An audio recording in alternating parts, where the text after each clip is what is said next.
Danemark, une belle équipe qui ne prend pas beaucoup de buts. C'est une équipe solide, une équipe organisée en 4-2-3-1 avec une défense centrale avec Simon Kjær qu'on connaît beaucoup en France parce qu'il a évolué à Lille, il est aujourd'hui à Séville, et Christensen qui joue à Chelsea, qui est plus jeune.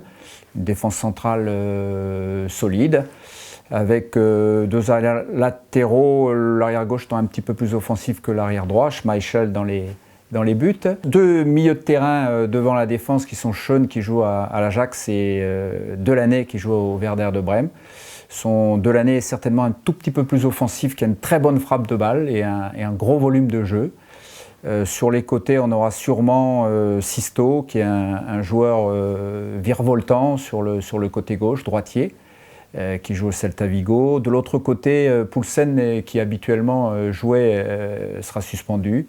Donc on aura peut-être Cornelius, peut-être Braithwaite, que l'on connaît en France aussi pour avoir évolué à Toulouse et à Bordeaux. Et devant, ils ont un attaquant de très grande taille qui joue à Feyenoord, qui est Jorgensen. Et en soutien, bien sûr, le meilleur joueur de l'équipe du Danemark, Eriksen, qui est le maître à jouer. C'est par lui que passent les ballons.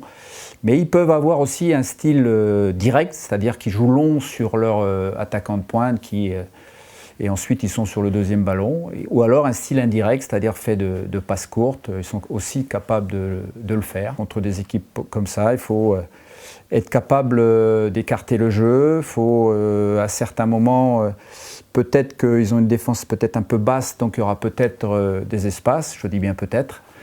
Ça sera en tout cas à nous de les trouver, et s'il y a un bloc assez bas, il faudra peut-être utiliser aussi les tirs de loin, même si ce n'est pas notre force jusqu'à présent.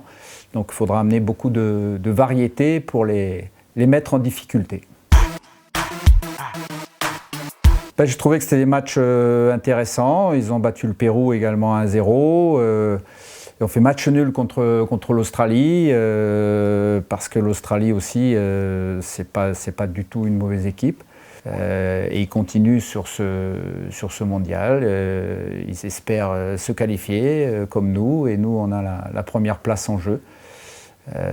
Voilà, contre une équipe qui est solidaire, une équipe qui laisse pas beaucoup d'espace, et qui a un maître à jouer qui s'appelle Eriksen, qui joue à Tottenham, capable de faire des passes décisives, capable de marquer. Voilà. Mais nous, on a aussi des atouts. C'est la première place. Avec un résultat nul, ça suffit. Évidemment qu'on ne va pas jouer le résultat nul au début du match. On verra en fonction des événements. Mais on a un petit peu d'avance sur eux. Voilà, il faut garder cette avance. C'est le Danemark, il est 12e au classement FIFA, donc ça veut dire qu'ils ont gagné beaucoup de matchs, ça veut dire qu'ils ont gagné beaucoup de points. Ça veut dire que ce genre de match, ils savent aussi les jouer. À nous d'être performants.